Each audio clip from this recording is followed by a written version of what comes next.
Hi, Dave Sobel here with another bonus episode of The Business of Tech, reporting from the show floor of GTIA's ChannelCon 2025. Shout out and thanks to our event sponsor, Movilla. Check out their project management tool at movilla.com. It's AI powered and help you get through what you need.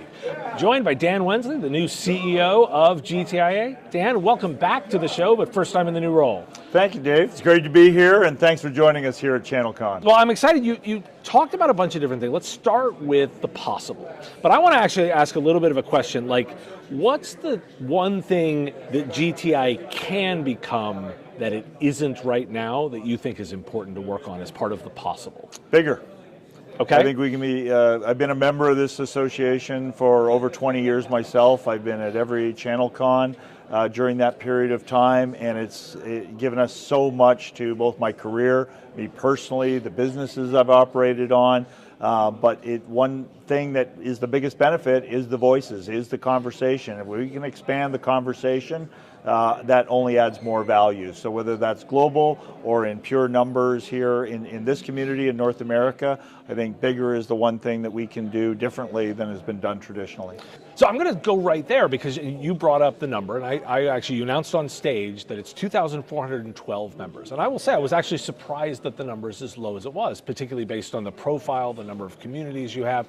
Talk to me a little bit about the way you're thinking about growing the membership and what success looks like there. Yeah, great question. So let's clarify the number first. First of all, it's 2,411 member companies. Okay. So those are the number of companies who are members of GTIA. The other number that we shared with the audience today, quite openly and transparently, was that's over 212,000 individual members who are active inside the community, both inside those member organizations as well as individuals. And that's something that we need to embrace and make sure that we're adding more value to, but it also increasing. So yes, we should increase the number of members.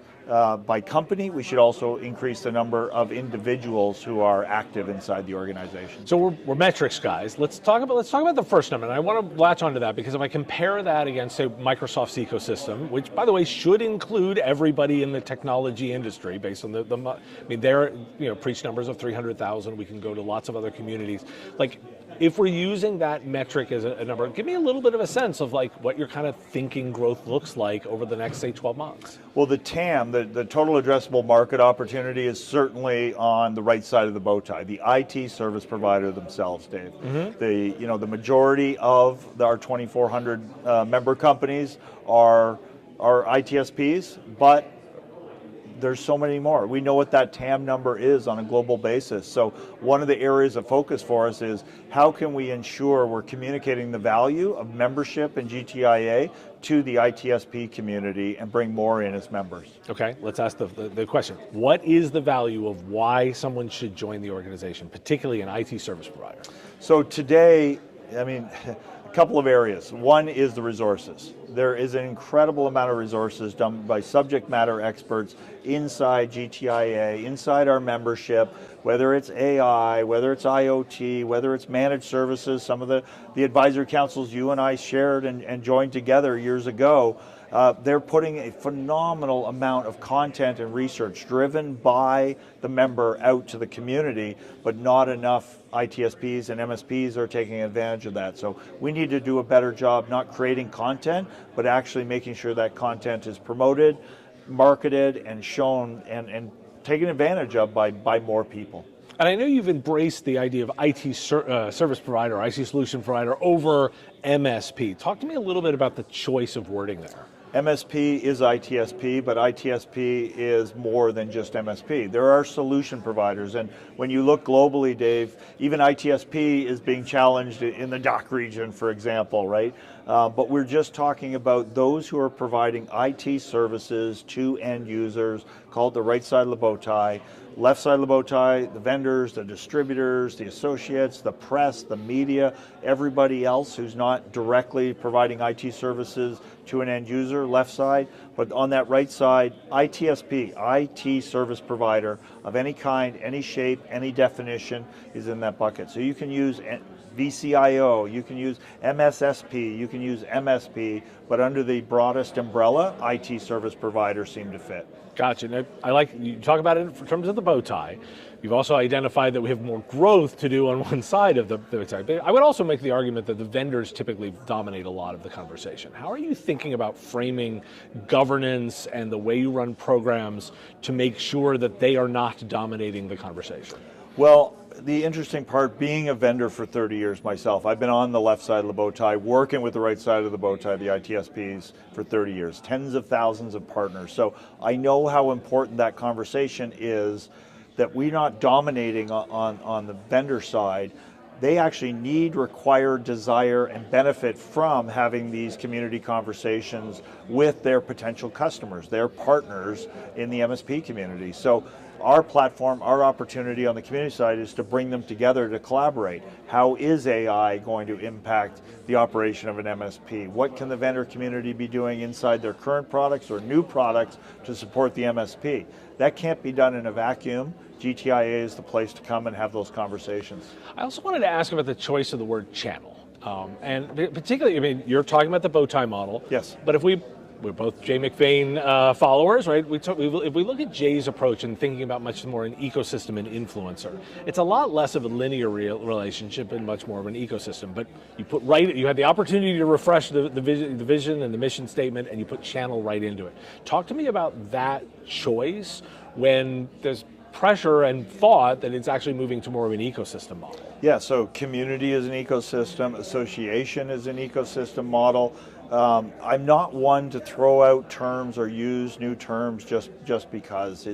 Channel is still what we're known as. Community is still what these organizations are known of. So the early days of even managed services or cybersecurity, to be innovative and be unique is not always the best model. It's let's be familiar so we can get down to what's important, the conversations, rather than the terms, rather than the definitions. So channel, legacy term, couldn't agree with you more, right? It's on that point. It is certainly something we've always used. It is evolving, it is changing, but today we're known as the channel. That's okay. Let's have those other conversations and other definitions as well. Okay, fair point. So the other thing I was kind of curious about is I want to get a little sense of the way you're thinking about the giving perspective. I actually, you announced a bunch of numbers. The number that actually stuck out to me is you announced that your giving this year is 4 times larger than last year. I mean, if you do some quick back of the napkin math, that comes out to about $100,000 for the organization last year.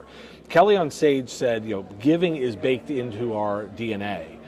But I was actually surprised that the number was as low as it was for the previous version. And I'd like to get a little bit of a sense of how you're vetting and thinking about where that giving dollars and euros and how you're vetting and thinking about where the money is going to be spent, because it isn't infinite. Yes. So we did announce we're donating $1.5 million this year. We've made incredible grant donations to charities that have been vetted and approved by the board. We've also taken policy, process, and procedure into this, both from a management standpoint. So the board was elected to be also the board of the foundation, so we're all under one umbrella. And we've also brought in third-party support. With the endowment we had out of the transaction, we also took advantage of the opportunity to have them guide us on those areas and give us some real governance around it. Your second part of your question is, this is about the members being a part of this giving. So we have processes, we have applications, we have open lines of communication where members can identify where their associations, donations should go and can go. Will we be able to do every one of them? No, but we will have $1.5 million this year. That plan is to increase that number. It will not go down, is our promise. It certainly should go up and could go up in the future, but it's a significant amount of money that the members will be involved with deciding where we go under the guidance, the policies, and processes we put in place. Get ready, AI-driven project automation isn't the future, it's here today. Movala offers a fully integrated intelligent platform that combines real-time risk management and remediation, smart scheduling, resource capacity management, and AI-enhanced project coaching. By pulling in data from PSA, CRM, calendars, tickets, and time tracking tools, Movala continuously recalculates schedules, flags delays, identifies overbooked resources, and guides users through fix-it steps, with templated and analytics to improve estimates over time. Businesses experience fewer cost overruns, up-to-date forecasting, smoother capacity planning, and more predictable on-time delivery, preserving margins and freeing teams to focus on the real work. Head to Moovila.com, that's Moovila, to book a demo and see their AI-powered automation engine in action. But is there an overarching philosophy of giving or a way that you're looking at it that can define where that money should go? It's how technology is driving things forward. It's how technology can help. So the not the easy ones, but the most traditional ones in that area are education around technology, and certainly we're giving in the underprivileged area. One of the donations we made that I'm frankly very proud of, but you would think it's outside of GTIA, was just buying technology, buying an incubator for preemies that are being born in a certain marketplace that didn't have access to the technology that would save their lives, and be able to buy equipment that is new technology, not available to that demographic in those areas, is an important one as well. So we can be pretty broad in our donations and where we're going. It'll be centered around technology generally, but we'll also do things locally. We're here in Nashville at ChannelCon, and we gave to a local community of just underprivileged kids and brought them here and exposed them to new experiences, and we're doing that. We're doing something tomorrow to build guitars. So there's lots going on, but the philosophy is really how technology is advancing the world and our environment. Gotcha. The other thing, you brought up the endowment. I'm curious that is both a blessing and a curse in some ways. It's very unique in the association industry to have the kind of endowment that GTIA does. When I say it's a curse, the element is, well, you actually don't have to worry about revenue. That actually could be something that slows you because you're not necessarily having to drive for revenue growth. Talk to me a little bit of the way you're thinking about making sure that you don't fall into a trap of inertia. Listen, that's a great question, and it's something I thought a lot about, and looking back at the other businesses that I've run, which were driven by revenue, and for the first time in 30 years, not having to worry about hitting a number every single month is refreshing. But I will tell you, even in those businesses, and in the conversation I had to take on this role, revenue is just a measurement of how well you are doing for your customer. It's not to drive revenue in those for-profit businesses for revenue's sake. It's actually the measurement: are you delivering good technology? Are your partners utilizing what you're delivering and taking advantage of those services? For here, I am unencumbered by having that. We can simply measure our results by member engagement, by what we're giving them. And that's why the key pillar at the end is advancement. Are you being advanced by being a GTIA member, either individually, for your business, for your customers, for your education, for your joy of being in this industry? We can take a new form of payment and revenue, and that's our members saying, I got something out of being a GTIA member. And that we take as seriously as I did certainly in my revenue growth days. How do you want to measure that? Feedback from members, utilization rates of resources. We've worked together. I'm a KPI-driven leader, and we have benchmarks and data. That's why I shared how many members we have with the membership. It's nothing to hide from. That's our benchmark. If we're going to say we're going to grow, what are we starting from, and where are we going to end up? So we will be measuring to ensure that we are providing more value. Resource utilization is another great way to do that. Gotcha. You laid out 4 pillars. I know you like pillar approaches to the way that well. The way you approach it. You laid out people, resources, community, and advancement. They're Correct. pretty broad. Which one do you think has the most urgent focus need right now? People. Okay, say more. People. You've got to start with the individuals. We can't do any of this without the people. You can't build all the resources you want. If the people aren't here, aren't engaged, aren't getting value, the resources go to waste. You can't have a community without people, and you can't advance anybody without people. Making sure that we understand the individual desires, needs, and opportunity of the members, our staff, each of us, those of you, for what you do and for our industry, that's the most important piece. So it starts, doesn't end with people, but it certainly starts there. So what do you think you're going to be doing over the next 12 months around people? Travel and talk. People is about communicating. It's also about the KPIs. What do you need? What are the resources you want to get out of it? Is it advancement of your career? How can we bring more youth into our great industry and association? And we've got to make advancements there. So people, the demographics. Can we bring, talk about youth, talk about the new generation coming in, vitally important. I now have a child who is in the channel, in SaaS and doing it, and many around us have it as well. So how can we promote them and bring them in? And frankly, also take advantage of the experience and the expertise that we also have taken advantage of. You'll see not only youth coming here now, you also see a lot of us who have been in it for many, many years coming back. And I think both are vitally important. As one of the old guys doing it, I think we do bring some value of experience. You and I have gone through reseller to value-added reseller to solution provider to managed service. Somebody in their 20s and 30s doesn't have that experience and can benefit from it as they evolve this channel well, beyond where we're going to. Now, how are you thinking about digital in that? Because, the 20 and 30 are much more digital natives, and I think I would be, a generous way of saying is this organization has not been digital first. Correct. How are you thinking about digital as part of the strategy? Yeah, digital first would be up for debate, but expanding on digital, absolutely. Accessibility of information is moving incredibly fast. You show a great example of what you've done with this show, and we do have to focus on it. We do have to. It's a part of getting our value and our resources out to more people, Dave, more readily, and digital's got to be a component of that. It is not print out this latest research paper that the community just did and read it. We know they want to take it in bits and bytes. You might see a little bit around, even ChannelCon here with the SMB study that Carol and April released at this show. You see the stats going up on all the screens we have around the show. So we're starting to share, and we got to communicate that everywhere. So we're sitting at ChannelCon 2026. What do you want to be telling me about as the big markers of success over the past 12 months? Growth and continued advancement in those 4 areas.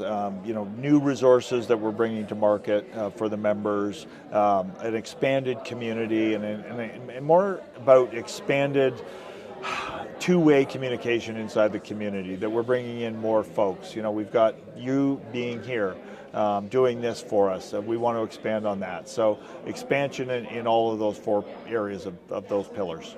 Dan, thanks for joining me. Thanks I look for forward to having that me. conversation next year. And thank you to the team at Movilla for their event sponsorship of this coverage. You can check out their AI-powered project management system at movilla.com. The Business of Tech is written and produced by me, Dave Sobel, under ethics guidelines posted at businessof.tech. If you've enjoyed the show, make sure you've subscribed or followed on your favorite platform. It's free and helps directly. Give us a review, too. If you want to support the show, visit patreon.com/MSPradio, and you'll get access to content early. Or buy our Why Do We Care merch at businessof.tech. Have a question you want answered? We take listener questions, send them in, ideally as a voice memo or video to question@mspradio.com. I answer listener questions live on our Wednesday live show on YouTube and LinkedIn. If you've got a comment or a thought on a story, put it in the comments if you're on YouTube, or reach out on LinkedIn if you're listening to the podcast. And if you want to advertise on the show, visit mspradio.com/engage. Once again, thanks for listening, and I will talk to you again on our next episode. Part of the MSP Radio Network.